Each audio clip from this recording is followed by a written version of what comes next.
안녕하세요. 손지아입니다. 오늘은 10월 10일 일요일 2025년입니다. 최근에 노벨 평화상 때문에요. 트럼프 대통령의 심기가 아주 좋지 않습니다.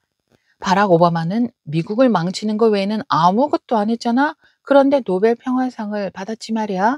나는 무려 7개 전쟁을 끝냈는데 나에게 노벨 평화상을 주지 않는 것은 미국의 큰 모욕이야. 라고까지 말했습니다. 자, 트럼프 대통령이 주장하는 미국을 망친 것 외에는 아무것도 한 게 없다라는 바락 오바마 전 대통령은 2009년도에 노벨 평화상을 받았는데요. 자, 그렇다면 왜 바락 오바마 전 대통령은 노벨 평화상을 받았을까요? 노르웨이 노벨위원회는요, 당시의 성명을 통해서 이렇게 밝혔습니다.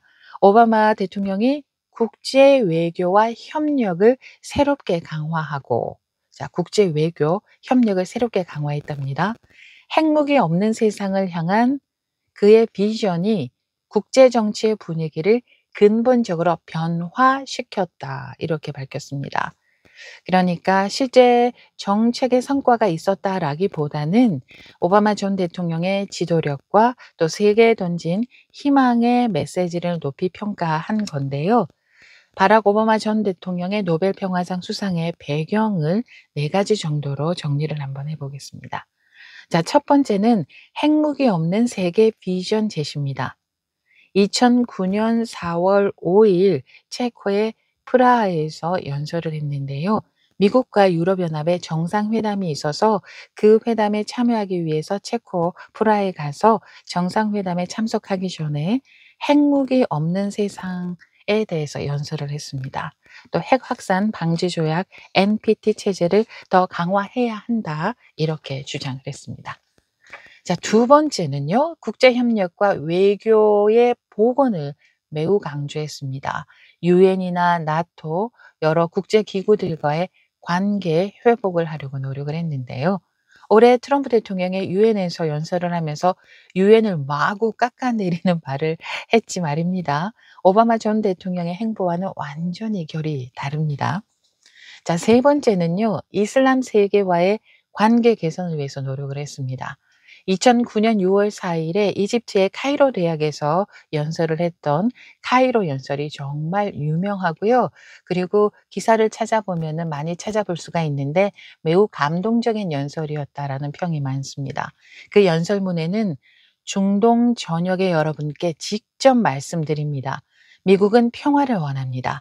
우리는 이슬람을 존중합니다. 미국은 이란을 존중합니다. 이런 내용이 있더라고요. 그 뒤에는 또 하마스에 대한 얘기도 나옵니다. 이렇게 이슬람과의 새로운 시작을 선언했고요. 대화의 문을 열었다라는 평가를 받고 있습니다. 이 부분도 트럼프 대통령의 길과 정반대의 길의 모습이지 않습니까?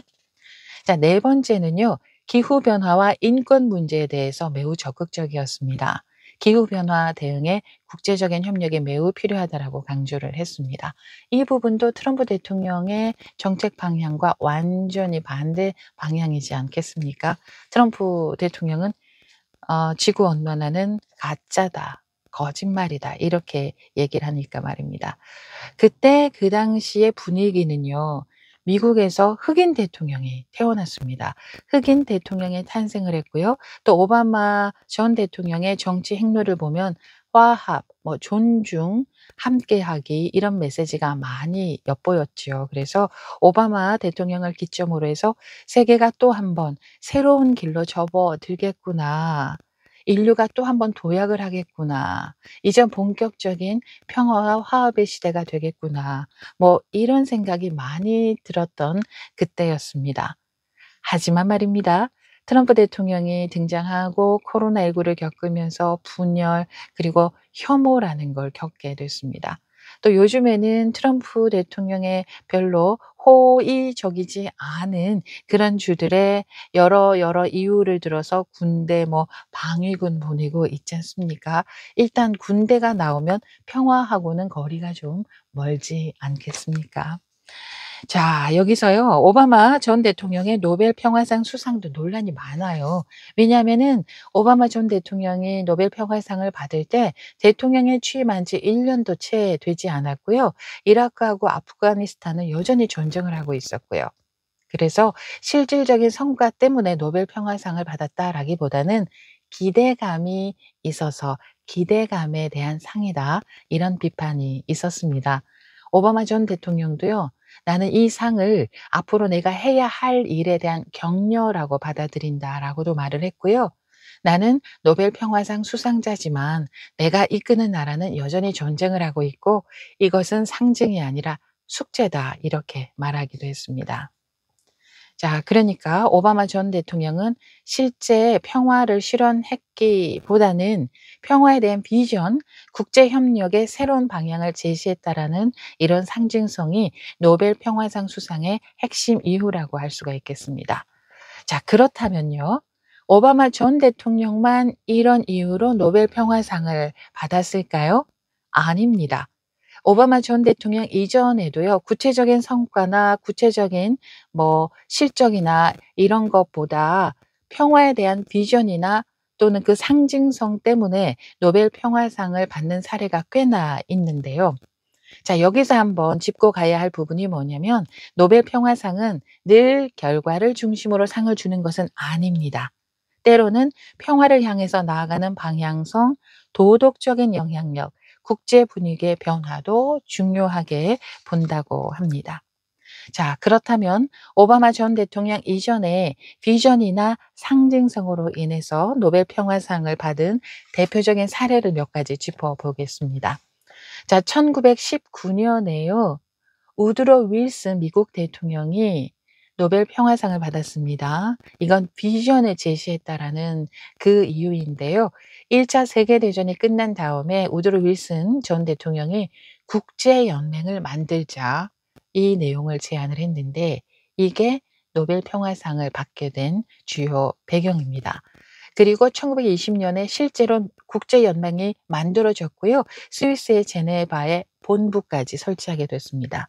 그런데요. 그런데 이 국제 연맹이 실제로는 제대로 작동하지 못했습니다. 그리고 미국은요. 국회에서 의회가 이 국제 연맹에 가입하는 거는 국익에 좋지 않다라고 반대를 했어요. 그래서 미국은 이 국제 연맹에 가입조차 하지 못했습니다.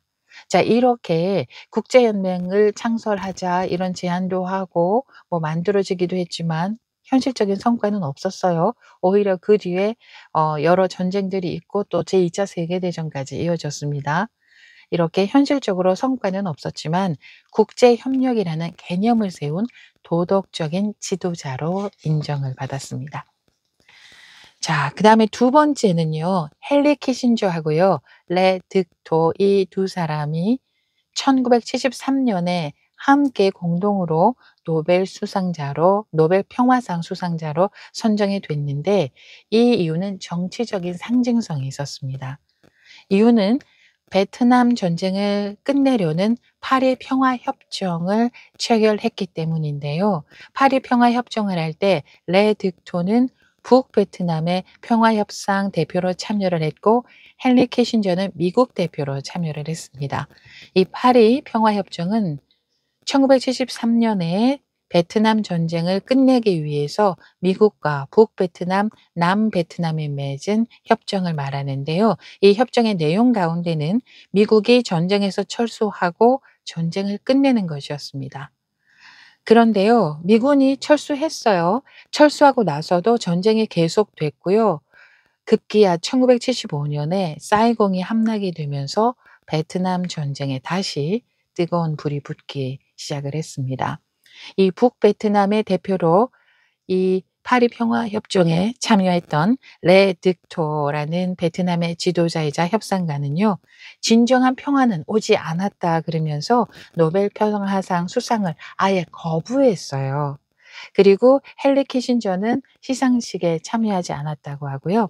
그리고 1975 년에 베트남 전쟁이 다시 본격화되니까 그때 헨리 키신저가 "노벨 평화상을 돌려주겠다."라고 했는데 노벨 위원회 쪽에서 받아들이지 않았습니다. 그리고 그 이후에도 헨리 키신저의 여러 행보로 인해서 지금까지도 가장 많은 노벨 평화상 가운데 하나로 꼽히고 있습니다. 자, 그다음에는요. 1990년에 노벨 평화상을 받은 소련의 서기장 미하일 고르바초프가 있습니다. 그때 당시 아마 많이 기억을 하실 거예요. 미국과 소련의 냉전을 끝내면서 세계적으로 냉전을 좀 완화하는 그런 역할을 했었고요. 또 레이건 전 대통령하고 핵 군축에 합의했습니다. 그리고 동유럽의 민주화에 영향을 준 개혁 개방 정책을 펼쳤는데요. 그래서 노벨 평화상을 받았습니다. 아이러니하게도 2019년에 도널드 트럼프 대통령은 중거리 핵 전력 INF 조약에서 탈퇴했습니다. 자, 미하일 고르바초프의 노벨 평화상 수상은요. 냉전을 끝낸 실질적인 평화 조약보다는 비전과 태도가 높이 평가됐고요. 그리고 또 실제로 평화의 물꼬를 튼 상징적인 전환점으로 인정을 받은 그런 사례라고 할 수가 있습니다. 자, 그다음은 마틴 루터 킹 주니어인데요. 1964년에 노벨 평화상을 받았는데 인권, 인종 평등을 위한 비폭력 운동을 하셨죠. 당시 미국의 인종 차별은 여전히 심각했고 법적인 평등조차도 완성되지 않았습니다. 그래서 평화를 성취했다. 이렇게 보기보다는 비폭력 평화 운동의 도덕적인 힘이 상징적으로 인정이 된 겁니다. 자, 그다음에 아웅산 수치 여사가 1991년에 노벨 평화상을 받았는데 미얀마 군사 독재에 맞선 비폭력 민주화 투쟁의 상징이었습니다. 당시는 수감도 있었고요. 또 정치적인 변화는 아직 없었습니다. 오바마 전 대통령처럼 희망과 비전이 주된 이유였습니다. 그 이후에 미얀마 군부가 로힝야족을 말살하려고 했던 로힝야 사태에 너무나 많이 방관했다라는 것 때문에 비판을 많이 받으면서 명성이 좀 손상이 됐죠. 자, 이제 정리를 해 보겠습니다. 오바마 전 대통령의 노벨 평화상 수상은 예외적인 그런 사례다라고 보기보다는 노벨위원회가 도덕적인 방향 전환을 인정하고 미래 변화를 좀 독려하기 위해서 주는 상의 전통을 이어가는 그런 사례 가운데 하나라고 할 수가 있고요. 노벨 평화상은 역사에서 성과보다는 비전과 상징성에 주목한 전통적인 패턴을 갖고 있습니다. 그러니까 오바마 전 대통령의 노벨 평화상은 과거의 공로가 있어서가 아니라 미래에 대한 기대, 도덕적인 신호로 준 상이다. 이렇게 해석이 가능하겠습니다.